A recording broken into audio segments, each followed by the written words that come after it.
La Chine et l'Europe partagent aussi le même refus de la guerre commerciale qui ne fait que des perdants.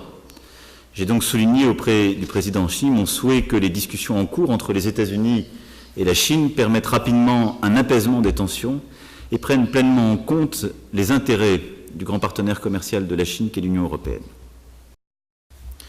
Cette souveraineté européenne implique également, dans le plein respect de celle de nos partenaires, que nous restions fidèles à nous-mêmes en abordant dans notre dialogue les préoccupations qui sont les nôtres en matière de droits de l'homme et de libertés fondamentales.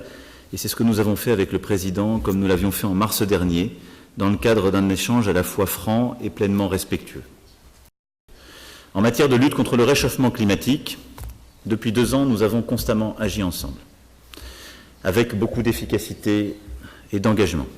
Je déplore les choix qui sont faits par quelques autres, mais je veux les voir comme des choix marginaux, parce que quand la Chine, l'Union européenne, la Russie, qui a ratifié il y a quelques semaines les accords de Paris, s'engage avec fermeté, le choix isolé de tel ou tel autre ne suffit pas à changer le cours du monde. Il ne conduit qu'à marginaliser.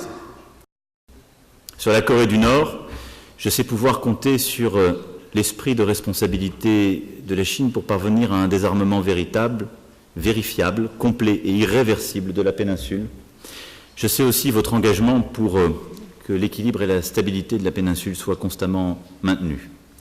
Les pourparlers de Stockholm n'ont pas permis d'avancer à ce stade, et il est clair que toute nouvelle provocation doit être évitée et les discussions doivent pouvoir reprendre sur une base solide.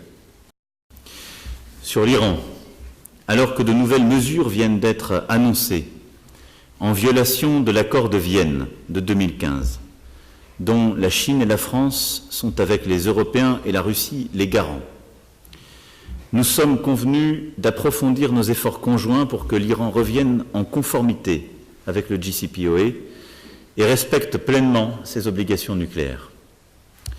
Je remercie la Chine pour le soutien apporté à l'action de la France en faveur d'une désescalade et de la reprise des négociations élargies au programme nucléaire iranien après 2025 et aux questions régionales.